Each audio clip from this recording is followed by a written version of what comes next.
Hello, everybody, and welcome to our 2017 Worlds Preview. We are here, we are live, we are drinking, and we are getting ready to talk all about the World Championships. I'm Megan. You can find me on Twitter at DadeMegan. You can find me at M as in EM, short for Emily, _Wilness. Find us and stalk us on Twitter. We would love if you did. All right. So I think if we're going to talk about the ladies, I think we need all the wine. Yes. Cheers, everyone. I'm just going to leave this right here next to me. Oh God. Okay. All right. Let's start with the easy thing. I mean, is there anyone that thinks Evgenia is not going to win? I mean, anyone? I mean, if her head falls off while she's skating, maybe she won't win. Regardless of your feelings about Yevgenia Medvedeva, I don't love her. I think she's boring. She has so much potential. She needs a choreographer. She needs, a different team behind her. Hate that free skate. I think I agree 100%. She has talent. She has competitive ability. She has performance ability. She does interpret music and perform to the audience. All good things. Her team has a great product. They're just not doing the right thing with it. AKA like Gracie Gold, right? She's a great product, but the team they need repackaging, right? Yeah. So rebranding. Emily and I have already decided that we're starting a rebranding firm for skaters, skaters that, have the potential but just don't have the whole thing put together. So let's give us Evgenia. We'll get you some programs that are decent because she deserves better programs than what she has. Let's be real. She's going to win. I don't see any reason why. She's mega talented. I just don't like her programs, the whole all of Team Russia. It's all about the opening choreo, pantomiming thing. And I'm is she doing the Vogue? I don't know. Can we take a few minutes to just pantomime for a little bit? I'm singing Vogue by Madonna in my head. So maybe the free skate, I think, bothers a lot of people. The music choice bothers me. The voiceovers bother me. I just they've come out saying over and over again that this whole piece is about tragedies around the world. Okay, and that's all fine and dandy. But then use a more generic song, right? Or just use the score from that movie. Don't put in actual voiceovers from 9/11 that are possibly triggering for some people. I find them a little upsetting. And it's totally not her. It was her team that decided this. Right. And it's the movie that it's from. Incredibly loud and incredibly. No, it's something. It uses the words incredibly, extremely loud and close. It's either extremely close and incredibly loud. Oh, we're terrible. I thought it was incredibly loud, extremely close. I don't know. We're very offended that you're using Googling from right this now. movie that we can't remember. But anyway, if you use the music from that movie, we know that the movie is about 9/11. We're gonna get it. We're gonna get it. You don't need the voiceovers. Yeah, and it is called extremely loud and incredibly close. See, this is why you shouldn't drink wine when you're making these videos, guys. I wouldn't have known that sober. I think hands down, Evgenia's gonna win. When I start looking for the silver medal, my mind first goes to Anna Pogorelaya, which is pretty nuts if you consider what happened last year, and was it the year before that with all the falls, or was it last year with all the falls? Well, it was last year, leading up to Worlds, and then at Worlds, she's just oh, here I am, I'm a Russian supermodel, and I'm great, and I'm gonna land all my falls. Oh. It was awesome. It was great. Yeah, she's, comeback kid, by far. Absolutely. Definitely gets the award for most improved player by far. Way to go. I think they made great choices with her music this year. She's really owning the music. She's really going with the music. And her jumps have followed. She's been very consistent. I want to interject. It's a man we did not mention. Oh, no. And that is our boy, Misha G. How could we forget you, Misha? I love you. All apologies. You are so, so fabulous. I absolutely love that he has been doing choreography for skaters this season. Love what he has done with Anapoga Relaya. Love it, love it, love it. I think he's going to have a long and very prolific career as choreographer for a lot of these skaters, and that's really exciting. And in our rebranding firm for Gracie Gold, 100% Misha G needs to give her some choreography. He plays a very important role in her rebranding. I know that now. Everyone. I know that now that Gracie's with Marina's going to do her choreography, which whatever. But I'm just saying, Misha, we love it. We love it. We love the Misha. Okay, so Anna. Sorry, we need to say it the right way, right? Yeah. Anna has just had a great year. And when you look at the scores from the season, you've got Evgenia kind of up here. Right. You got Anna right here. And then you got the rest of the field. Like there's not much going on up here. The only other skater to kind of get close to those marks was Satoko Miyahara from the Grand Prix final. Now, Satoko, of course, has an injury. I'm not a very big risk taker, so like if I were putting money on it, I would say Evgenia and Anna for number 1 and number 2, 100%. I think for that third spot, I would throw my girl, Ashley Wagner, in there. I know she hasn't had the best season, Capuchana, but the way that she skated at Nationals was the perfect kind of setting her up to perform really well here. Right, so like if she follows that trajectory, at her peak. I think also in there for the bronze, obviously Carolina Kostner, who she's going to get those great PCS because she is such a great skater. Her technical scores are going to be lower than the other ladies. What we've seen from her thus far this season hasn't been competitive technically. The jumps that she's doing are just easier than some of the other ladies. She can make up for some of that with her components, but not entirely. So I haven't read anything. I don't know. Maybe if any of you out there have heard if she's doing more difficult jumps at Worlds, let us know. But if she's competing with the same content, people skating well could kind of get in front of her. And then obviously you have your third Russian, Maria Satkova. She's not my favorite, but she's going to get like boring. But she's got to get scored well, and those gosh darn Russians are so consistent. I know. She's just boring. I mean, also somebody that could maybe use some rebranding, a new team. I got to mention that butterfly costume. Like, do you think Penny Combs is just like pissed? Or is just like, girl, bye, I did it better.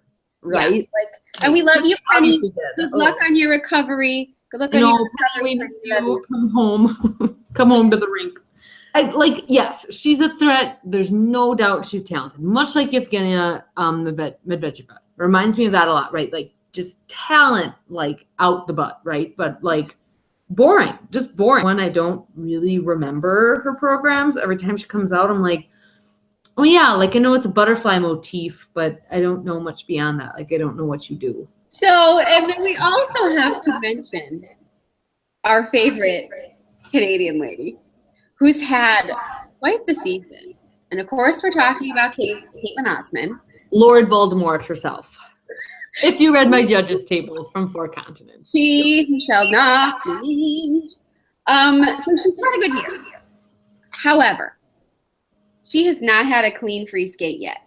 And her worst 2 free skates were 4 continents and Canadian Nationals, the last 2 events she skated at. What worries me about Caitlin in terms of placement is that she's going to have a good short. That's where she shines, right? She's going to have a good short, and then she's probably going to fall apart in the free. But we've already talked about like seven skaters. And, of course, if you're going to get on that podium, you got to be in the last warm-up group. You have to be in the last 6. And so Caitlin Osman is also going to be in there. So if I had to pick a last warm-up group, those are kind of the people that I'm consider. How do you feel about how placements like 3 through 6 are going to filter out? I mean, I would agree mostly with what you said. I mean, obviously the 3 Russians, like, you cannot deny they've just been on a tear this season, all doing really well. Ashley, of course, oh my God, girl, we love you. Come out there and win. Hello. Carolina, she's good. You know, we need to remember that she's like 112 in skating years, right? So she's doing really well, all things considered. Her short program costume confuses me, but that's a discussion for another day. But then Caitlin Osmond, again, if you follow me on Twitter, if you read my judges table from 4 continents, you know she's not my favorite. Just don't get what's so great about her.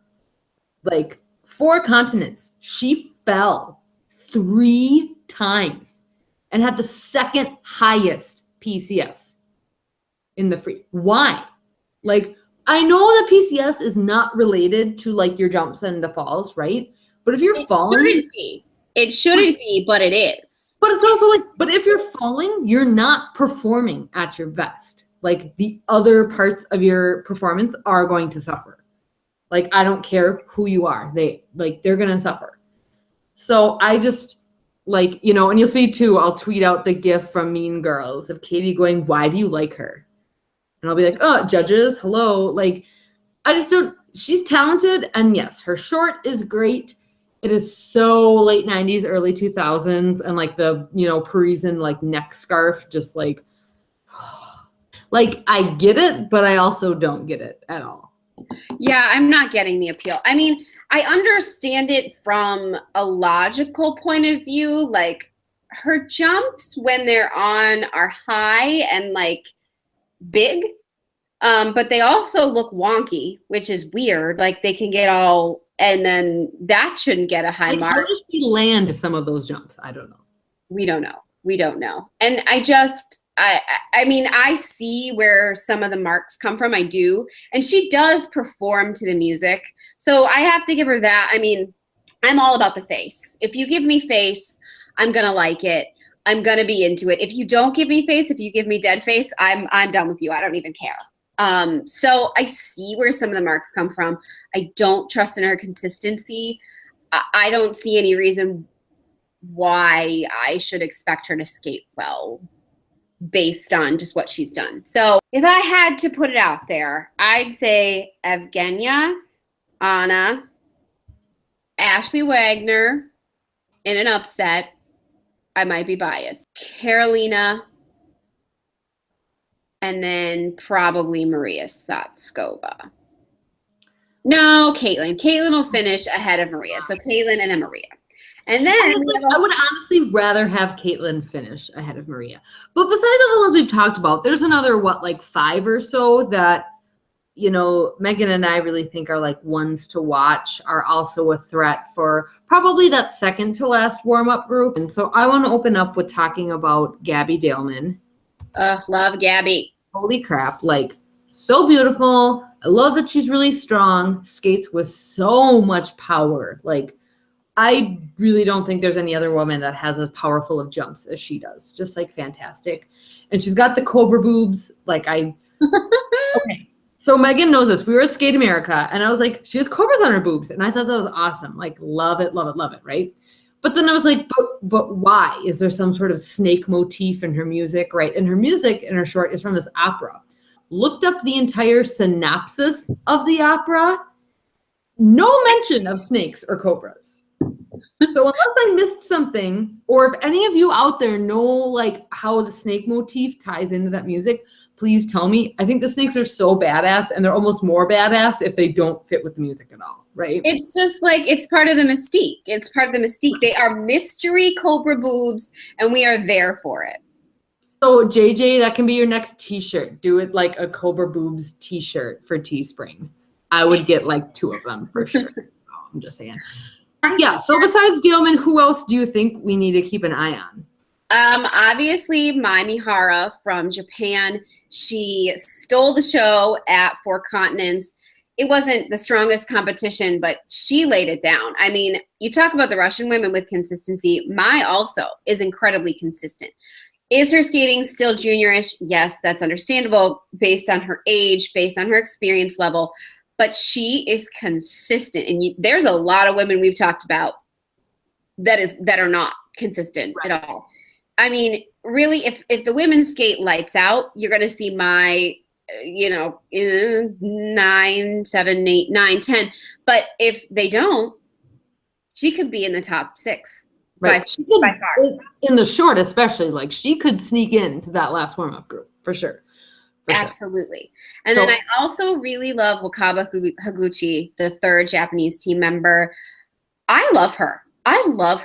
She genuinely has some elegance, some grace. There's some performance ability to her. She has an it factor, right? She has an it factor. Something you can't teach, something you can't cultivate. She has it.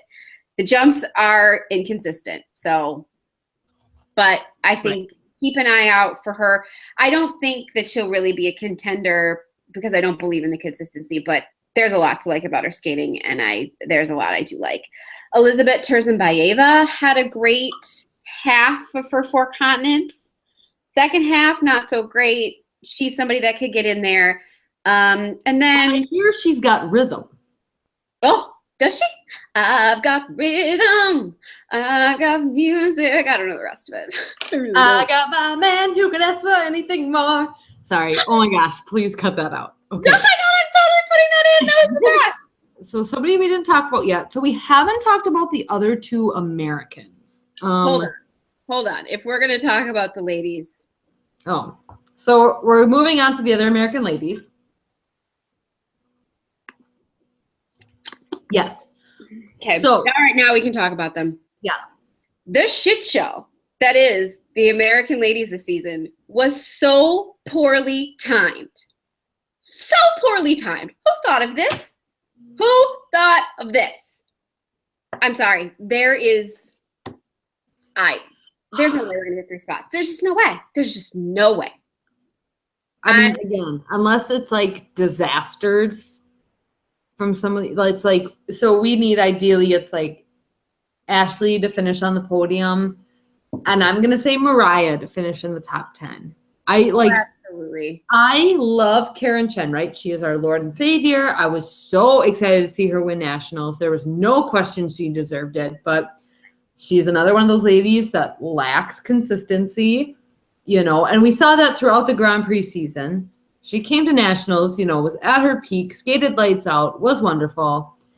And then, I mean, 4 continents was just like, I felt really bad for her. I really like Karen Chen's skating. She has the full package. She has the spins and the spiral and the performance and the face and the jumps. Her jumps, when they're on, they are really high. They're really pretty. Very good.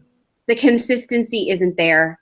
Nationals was the anomaly, not the pattern. I think Phil Hirsch said that. I agree with Phil Hirsch. Weird. It's so weird when that happens. Obviously, like Ashley's the top American woman, right? And I think Mariah Bell, with the coaching switch, so she's with Roth. She is training with Ashley. And I think that has had a really positive impact on her skating. You want to know what I hope? I hope that the whole world is like, U.S. ladies are never going to get 3 spots, like me included. And I hope Rafael Aratunian is sitting in his rink going, hold my purse. Shaking his water bottle. Hold my purse. Hold my purse. Hold my drink. Hold my drink. I got this. And I hope Mariah just comes out with like the craziest, greatest, out of the blue, nowhere performance. That's really what it's going to take. And it's not also going to be easy for Ashley to get it on the podium. Her best score from Skate America is like 10th in the season's ranking of best scores. It's going to take lights out performances from 2 of the 3 American ladies to get 3 spots. Emily, I cannot go through next season white knuckling for 2 spots. Well, they would just go to Ashley and Mariah, so it'll be fine. We've discussed Speaking of which, Mirai Nagasu, you're getting a huge shout out in this video because you should be on the world team. I said Travesty. before nationals. I said after nationals, between 4 continents and after 4 continents, I said this. If we want 3 spots, we need to send at least 2 women that have been to the world championships before. Yes. Obviously, you have Ashley. And then once Gracie completely bombed nationals, then that leaves Mirai. We couldn't, our timelines, Voodoo wasn't enough this season. Mirai's not going to be at Worlds. I agree. I think she should have been there. The Federation made the decision based on the rules that they had. The rules need to be revised, but they're not going to be in time. So Mirai, we had a hashtag Mirai for the world team. We'll keep it going, but there's not much we can do. Right, well, now we'll just change it to hashtag Mirai for the Olympic team. Oh, perfect. And wouldn't that be like the most like ironic piece of justice if Ashley and Mirai were the 2 that got the spots in 2018 after the 2014 drama I will never speak of again? Didn't happen. It will be as they call it, poetic justice, if that were. Absolutely. But gut feeling, Emily, are we getting 3 spots? Yes or no? No. And it really breaks my heart to say that, but like we've kind of talked about, it's like it's going to come down to the ladies and the men, right? Like we're safe for 3 spots with dance. We're going to stick with 2 spots for pairs, which is fair, and it's like either like men are going to get 3 and ladies have 2, or ladies get 3 and men have 2. I hope I'm wrong, but I don't think that I am. So we will be drinking to make ourselves feel better. And again, we'll be together. So don't you just wait for that. We will be tuning in to watch all of the action together, people. Yeah. So make sure you follow us on Twitter so that you can follow all the action. Okay. So I'm sure you've all been familiar with this. It's March Madness. It's college basketball season. Whether you know a lot about basketball or not, most of you should know about brackets. We have a surprise for you. Emily, tell the people what the surprise is. We are going to do a world's bracket. Okay, so details are still being worked out, so stay tuned. The obvious gist is that we are going to be, matching together in each discipline skaters, and then you will pick who you think is going to advance through, and there'll be points assigned. So it'll be really fun, and I'll figure out what the prize is. Ooh, prizes! We will give you all of the details on Twitter. We will share the link so you can play the game with us, but we want you to play along. There will be a prize, and we'll see who wins, whether Emily wins or I win, or, and then who wins amongst all of you. So don't save those brackets just for basketball, people. Getting so much more interesting. So we're definitely going to play that. Thank you so much for watching, you guys, putting up with us. We hope you liked it. If you did, like our video, make a comment. If you're interested in the bracket challenge, let us know. Thank you for watching. Thank you so much, guys. Cheers to all of you. Cheers to Worlds. We will see you on Twitter. And that's not all, folks. Make sure you stay tuned to see our previews from the other 3 disciplines, as well as some fun games you can play along with us. Thank you so much for watching.